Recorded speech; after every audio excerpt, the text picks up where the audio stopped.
ముగ్గురు ఐపీఎస్ అధికారులపై సస్పెన్షన్ వేటు పట్టడంతో రాజకీయంగా కూడా కలకలం రేగుతోంది. వాళ్ళు ఐపీఎస్లు కాదు వైపీఎస్లు అంటూ తెలుగుదేశం పార్టీ ఆరోపణలు చేస్తోంది. ఈ అంశంపై లంచ్ అవర్ డిబేట్లో మాట్లాడబోతున్నాం. చర్చలో పాల్గొంటున్నారు సీనియర్ పొలిటీషియన్, శాసనమండలి మాజీ సభ్యులు, టీడీపీ అధికార ప్రతినిధిగా ఉన్న దొరపరెడ్డి జగదీష్ గారు. మరికాసేపట్లో వైఎస్ఆర్ కాంగ్రెస్ పార్టీ నుంచి ఆ పార్టీ అధికార ప్రతినిధి కాకుమాన్ రాజశేఖర్ గారు డిబేట్లో జాయిన్ కాబోతున్నారు. దొరపరెడ్డి జగదీష్ గారు, ముగ్గురు ఐపీఎస్ల సస్పెన్షన్ సంబంధించి రాజకీయంగా కూడా కలకలం రేగుతోంది. ఎంతటి వారైనా శిక్ష తప్పదంటూ డీజీపీ చేసిన వ్యాఖ్యలు ఇప్పుడు పోలీసు వర్గాల్లో చర్చకు దారితీశాయి. అసలు ఏం జరగబోతోంది? ఇదంతా ఒక ఫ్యాబ్రికేటెడ్గా చేస్తున్న కుట్రని వైఎస్ఆర్ కాంగ్రెస్ పార్టీ ఆరోపిస్తోంది. సతీష్ గారు థ్యాంక్ యూ అండి. అలాగే 10 టీవీ ప్రేక్షకులకు కూడా నమస్కారాలు తెలియజేసుకుంటూ. నమస్తే సార్. నమస్తే అండి. ఖచ్చితంగా చట్టం దాని పని చేసుకుంటుందంటే ఇదేనండి. చంద్రబాబు నాయుడు గారు ముఖ్యమంత్రిగా ఎన్డీఏ టైంలో ఈ హయాంలో ఖచ్చితంగా ఎంతటి వారైనా ఎవరైనా అతిక్రమిస్తే, ఇక్కడ చాలా దురదృష్టకరం ఏంటంటే చట్టం ద్వారా ప్రజాస్వామ్యాన్ని, ప్రజల్ని ప్రొటెక్షన్ ఇవ్వటం, ఏవైతే ఫండమెంటల్ రైట్స్ ఉన్నాయో, ప్రాథమిక హక్కులు ఉన్నాయో, హక్కుల్ని ప్రొటెక్ట్ చేయడానికి ఒక సోషల్ సెక్యూరిటీ ప్రజలకు ఇవ్వటానికి పోలీస్ సిస్టమ్ ఉందండి. అయితే ఎంత దురదృష్టకరం అంటే వీళ్ళ ముగ్గురు కాదు, ఎవరైతే సస్పెండ్ అయ్యారో ఈ ముగ్గురు ఐపీఎస్ ఆఫీసర్లే కాకుండా వ్యవస్థకే ముందు నుంచి చెప్పుకుంటా వస్తున్నాం. వైసీపీ గవర్నమెంట్ లో, జగన్మోహన్ రెడ్డి గారి గవర్నమెంట్ లో వ్యవస్థలనే, రాజ్యాంగ వ్యవస్థలనే, రాజ్యాంగ పరంగా ఉన్న వ్యవస్థల్ని నిర్వీర్యం చేయటమే కాకుండా, నిర్వీర్యం అయిపోతే పర్వాలేదు, but they have acted against the principles of natural justice.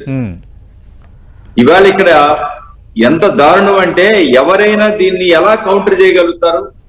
చాలా స్పష్టంగా క్లియర్ గా ఉంది. ఒక క్రిమినల్ కాన్స్పిరసీ.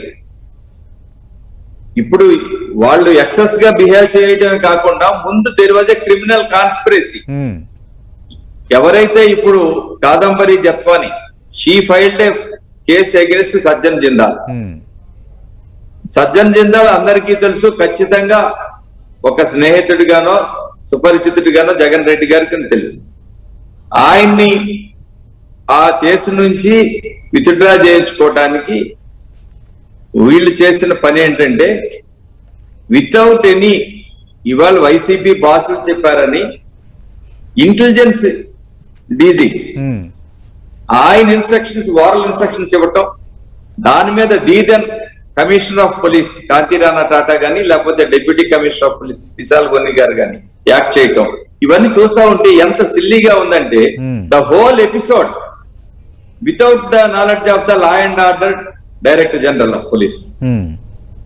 ఇక్కడ చూడండి, అసలు మొత్తం ఎపిసోడ్ లో లా అండ్ ఆర్డర్, వీళ్ళు ఇప్పుడు విశాల్ గొన్ని గారు ముంబై వెళ్తే ఖచ్చితంగా పాస్పోర్ట్ తీసుకోవాలి. ఎవరి దగ్గర నుంచి తీసుకోవాలి? లా అండ్ ఆర్డర్ రీజన్ నుంచి పాస్పోర్ట్ తీసుకోలేదు. వాళ్ళ టికెట్లు ఏవి కూడా అఫీషియల్ దీంట్లో కూడా బుక్ చేయలేదు. ఇంటెలిజెన్స్ సీక్రెట్ ఫండ్ ఏదో ఉంటుందట, అందులో నుంచి టికెట్లు బుక్ చేశారు. ఇలాగ ప్రతిదీ కూడా వాళ్ళు చేసిన ఏది కూడా ఒక కాన్స్పిరేషన్ లో చేశారు తప్పిస్తే ఎక్కడ కూడా ఇది లేదు. అందులో క్లియర్ గా that illegal arrest. FIR February 2nd, 2024 లో రిజిస్టర్ చేశారు. అంతకు ముందే యాక్షన్ లాంచ్ చేశారు. ఇవన్నీ అందుకనే ఇవాళ ఎక్కడ కూడా ఎస్కేప్ అవడానికి కానీ, నేను ఇంకోటి, వీళ్ళు ఎస్కేప్ అవ్వలేరు, వదిలేయండి. వైసీపీ గాని ఎవరైనా ఈవెన్ కౌంటర్ అలిగేట్ చేయడానికి కూడా ఎక్కడ ఏదైనా ఉంటే చెప్పండి. ఇంకోటి ఉంది, ఇవాళ వాళ్ళు గ్రేవ్ మిస్కాండక్ట్ మీద, misuse of official position, dereliction of duty, ఇవాళ సివిల్ సర్వీసెస్ రూల్స్ ఏదో 3 ఉంది, 1969 ఉంది, దాని ప్రకారం సస్పెండ్ చేశారు. ఇప్పుడు ఇంకా చేయాల్సింది ఏంటంటే ఇంత ఆఫీసర్స్ తర్వాత, ఎందుకంటే దీని మీద అనుమానించాల్సింది ఎవరైతే ఇంటెలిజెన్స్ బాస్ ఉన్నారో ఆంజనేయులు గారు, మన రాష్ట్రంలో జరిగిన పొలిటికల్ అరెస్టులన్నిటికి కూడా ఆయనే డిజైన్ చేశారు. చంద్రబాబు నాయుడు గారి దగ్గర నుంచి, రఘురామకృష్ణరాజు గారి దగ్గర నుంచి, అచ్చెన్నాయుడు గారి దగ్గర నుంచి ఇవన్నీ కూడా అన్ని కూడా ఫేకే. ఏ ఒక్క దాంట్లో కూడా అయోటా ఫ్యాక్ట్ కూడా లేదు. అంచేత ఇది కూడాను ఇప్పుడు ఏమవుతుందంటే ఆ విద్యాసాగర్ అన్న ఆయన తీసుకురావటం, వాళ్ళు ఒక ఫేక్ డాక్యుమెంట్ క్రియేట్ చేసి ఆ ఫేక్ డాక్యుమెంట్ ఈవిడ క్రియేట్ చేసిందని చెప్పి కంప్లైంట్ పెట్టడం, తీరా ఎవరైతే ఇద్దరు పర్సన్స్ ఉన్నారో వాళ్ళను కూడా ఇవాళ ఇన్వెస్టిగేషన్ లో వాళ్ళని కూడా ఎగ్జామిన్ చేశారు. వాళ్ళు ఎగ్జామిన్ చేసినప్పుడు వాళ్ళు ఎవరో అసలు మాకు ఆ లేడీ ఎవరో తెలియదు, విద్యాసాగర్ అన్న ఆయన తెలుసు కానీ ఆ లేడీ అయితే మాకెవరో తెలియదు అసలు అని కూడా చెప్పడం జరిగింది. ఇవన్నీ ఖచ్చితంగా ఇవాళ వీళ్ళు సస్పెండ్ చేయటమే కాదు, ఇంకా further action also will be taken. Political గా ఎవరైతే ఇన్వాల్వ్ అయ్యారో వాళ్ళు కూడా వస్తారండి. రైట్. దొరపేట జగదీష్ గారు, ముగ్గురు ఐపీఎస్ అధికారులకు రాజశేఖర్ గారు క్లీన్ యూ సర్టిఫికేట్ ఇస్తున్నారు, కక్షపూరితంగా ఐపీఎస్ అధికారులను వేధిస్తున్నారు, కేవలం సస్పెండ్ చేసే అధికారం మాత్రమే ఉంది, డిస్మిస్ చేయగలరా? మీరు ఈ ఐపీఎస్లని వైపీఎస్లు అంటున్నారు, మరి టీడీపీకి అనుకూలంగా వ్యవహరించిన ఐపీఎస్లని టీపీఎస్లు అనాలా అంటున్నారు రాజశేఖర్ గారు. అలాంటివి ఏవైనా ఉంటే మాలాగా ఎస్టాబ్లిష్ చేయమనండి. రాజశేఖర్ అన్న గారికి నమస్కారం. మీరు ఏవైనా ఉంటే, ఇప్పుడు నేనేమంటున్నానంటే డాక్యుమెంటరీ ఎవిడెన్స్ కూడా ఉండాలి కదా. Allegation based on documentary evidence ఖచ్చితంగా that is a reliable one. అవును. ఇప్పుడు మేము క్లియర్ గా చెప్తున్నాం, February 2 మీరు ఎఫ్ఐఆర్ రిజిస్టర్ చేశారు, కానీ ఈ యాక్షన్ అంతకు ముందే ఇనిషియేట్ చేశారు. తరువాత బాంబేకి వెళ్ళారు, ఒక పోలీస్ ఆఫీసరే కాదు ఒక ఆఫీసర్ అయినా బాంబేకి వెళ్తే ఏం చేస్తారు, టికెట్లు కూడా డిపార్ట్మెంట్ నుంచే కొంటారు, తర్వాత టీఏడిఏ క్లెయిమ్ చేస్తారు, తర్వాత పెర్మిషన్ తీసుకుంటారు సుపీరియర్ ఆఫీసర్స్ నుంచి. ఇవేవి చేయలేదు కదా. ఇవేవి చేయనప్పుడు మోటివేషన్ ఏముంటది? ఖచ్చితంగా క్రిమినల్ మోటివేషన్ ఉంటుంది. అందుకే డెరిలెక్షన్ ఆఫ్ డ్యూటీ అన్నారు. ఇప్పుడు అవన్నీ లేవు కాబట్టి తర్వాత ఏమో ఎఫ్ఐఆర్ ఇంకా రిజిస్టర్ అవ్వక ముందే ఎయిర్పోర్ట్ లో ఉన్నారు. These are all establishing facts. Okay. అంచేత ఇక్కడ మేము ఎందుకు అంటున్నామంటే ఇంకోలా ఉంటదండి, ఓవరాల్ ఆర్డర్స్ ఇస్తే అసలు అర్థం కావట్లేదు. ఇవాళ ప్రజలు కూడా దే ఆర్ గెటింగ్ కన్ఫ్యూజ్ లో ఉన్నారు. ఒక ఐపీఎస్ ఆఫీసర్ పెద్ద ఆయన ఓవరాల్ ఆర్డర్స్ ఇస్తే వీళ్ళు యాక్ట్ చేసేయడం ఏంటి, ఎస్టాబ్లిష్ అయింది, ఎక్కడ ఇదయింది, అసలు ఎఫ్ఐఆర్ రిజిస్ట్రేషన్ చేసిన తర్వాత సఫిషియంట్ టైం కూడా ఇది లేకుండా ఏమీ లేకుండా తీసుకొచ్చేసారంటే ఇవన్నీ ఉన్నాయి కదా. ఇవన్నీ ఉన్నాయి కాబట్టే ఇది కూడాను మేము ఎస్టాబ్లిష్ అయ్యాయి కాబట్టే మాట్లాడుతూ ఉన్నాం. ఐపీఎస్ అధికారులను కనీసం ఎక్స్ప్లెనేషన్ అడగకుండా, వాళ్ళ వివరణ తీసుకోకుండా సస్పెన్షన్ వేయటం అనేది కక్ష సాధింపు కాకపోతే మరేంటి? ఇది వైసీపీ. ఇప్పుడు ఆఫీసర్స్ ని వెనకేసుకొని వస్తున్నారు కానీ ఒక ఇన్నోసెంట్ లేడీని ఇంత హరాస్ చేసి ఇల్లీగల్ ఒక ప్రాథమిక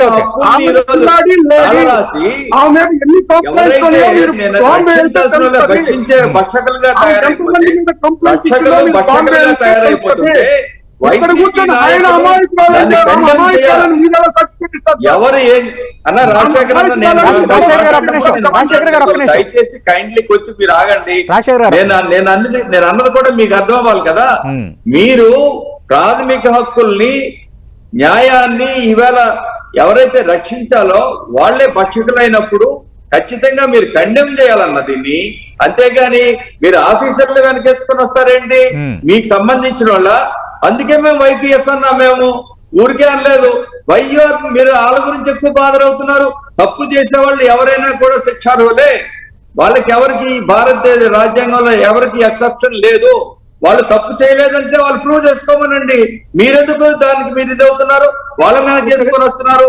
ఇది ఓన్లీ సస్పెన్షన్, డిస్మిస్ చేయడానికి లేదు, రాష్ట్ర ప్రభుత్వానికి అధికారం లేదు. ఇవన్నీ ఎప్పుడు వస్తాయండి? అవి వాళ్ళు తప్పు చేయనప్పుడు. అంచేత let them prove it. Okay, వాళ్ళు ప్రూవ్ చేసుకోమనండి. అసలు ఇందులో మీరు ఇంప్లీడ్ అవ్వడం, వాళ్ళ తరపున మాట్లాడడం చూస్తా ఉంటే ఖచ్చితంగా మీ ఇన్వాల్వ్మెంట్, మీరంటే మీరు కాదు, మీ వైసీపీ నాయకుల తాలూకా ఇన్వాల్వ్మెంట్ ఖచ్చితంగా ఉంది. కన్స్పైర్ టుగెదర్, కలిసే కుట్ర పన్నారు అన్నది. 1 minute సార్. బాసటగా నిలబడి అసలు మీరు దీన్ని బట్టి పర్సనలైజేషన్ ఎందుకు వెళ్తున్నారు? చెప్పాల్సిన Okay. ఆ అవసరం లేడీ లేదు. గురించి మీకు ముందే తెలుసా? ఓకే మన స్టేట్ లో అఫెన్స్ అయిందా? ఆవిడేమైనా మన స్టేట్ లో అఫెన్స్ చేసిందా? దేనికి మీరు ఆ విధంగా కాయిన్ చేస్తున్నారు? అంటే మీరు పర్సనలైజేషన్ కి వెళ్తున్నారు. మీరు పర్సనలైజేషన్ కి వెళ్ళి ఇన్వాల్వ్ అయిపోయారు. మీరు అందులో కాన్స్పిరసీలో భాగం అయిపోయారు మీ వైసీపీ గవర్నమెంట్. ఓకే ఆ కాన్స్పిరసీలో అధికారులు కూడా బలైపోయారు ఇవాళ. అంచేత మీరు నిజంగా సింపతి అలా చూపించాలా, అంతేగాని మీరు ఈవేళ ఆవిడ ఆ విధంగా అనడం కూడా Right. కరెక్ట్ కాదన్న. Right, right. అది Thank you, చట్టం Jagdish చేస్తుంది, గారు. న్యాయం చేస్తుంది, న్యాయం చూసుకుంటుంది, న్యాయస్థానం రైట్ రైట్ చూసుకుంటుంది. థ్యాంక్ యూ నిజంగా ఆవిడ కేసులు అలాంటివి ఉంటే చూస్తున్నాం. జత్వాని కేసులో మరో సంచలనం నమోదైందని అనాలి. ముగ్గురు ఐపీఎస్ల సస్పెన్షన్ ఇప్పుడు ఏపీ రాజకీయాల్లో హాట్ టాపిక్ గా మారింది. వాళ్ళు ఎలాంటి తప్పు చేయలేదు, ముగ్గురు క్లీన్ యూ అధికారులే. కావాలనే రాజకీయ కక్ష సాధింపులో భాగంగానే ముగ్గురు అధికారులను సస్పెన్షన్ చేశారు. అవసరమైతే వాళ్ళకి మీ బాసటగా ఉంటామని వైఎస్ఆర్ కాంగ్రెస్ పార్టీ అంటుంది. ఖచ్చితంగా వాళ్ళు తప్పు చేశారనడానికి ప్రతి ఆధారం ఉంది. ఆధారంగానే ఐపీఎస్ అధికారులపై సస్పెన్షన్ వేటు పడిందని టీడీపీ అంటుంది. ఏదైనా ఈ సస్పెన్షన్ ఒక సెన్సేషన్గా మారింది. ఇది రాజకీయంగా ఎలాంటి ఇంపాక్ట్ చూపబోతుంది? అలాగే ఆ ముగ్గురు ఐపీఎస్ అధికారులను వైఎస్ఆర్ కాంగ్రెస్ పార్టీ వెనకేసుకు రావడం మరి ఆ పార్టీకి ప్లస్సా మైనస్ అనేది మనకు రానున్న రోజుల్లోనే తెలియబోతోంది. ఇది వాటి లంచ్ అవర్ డిబేట్.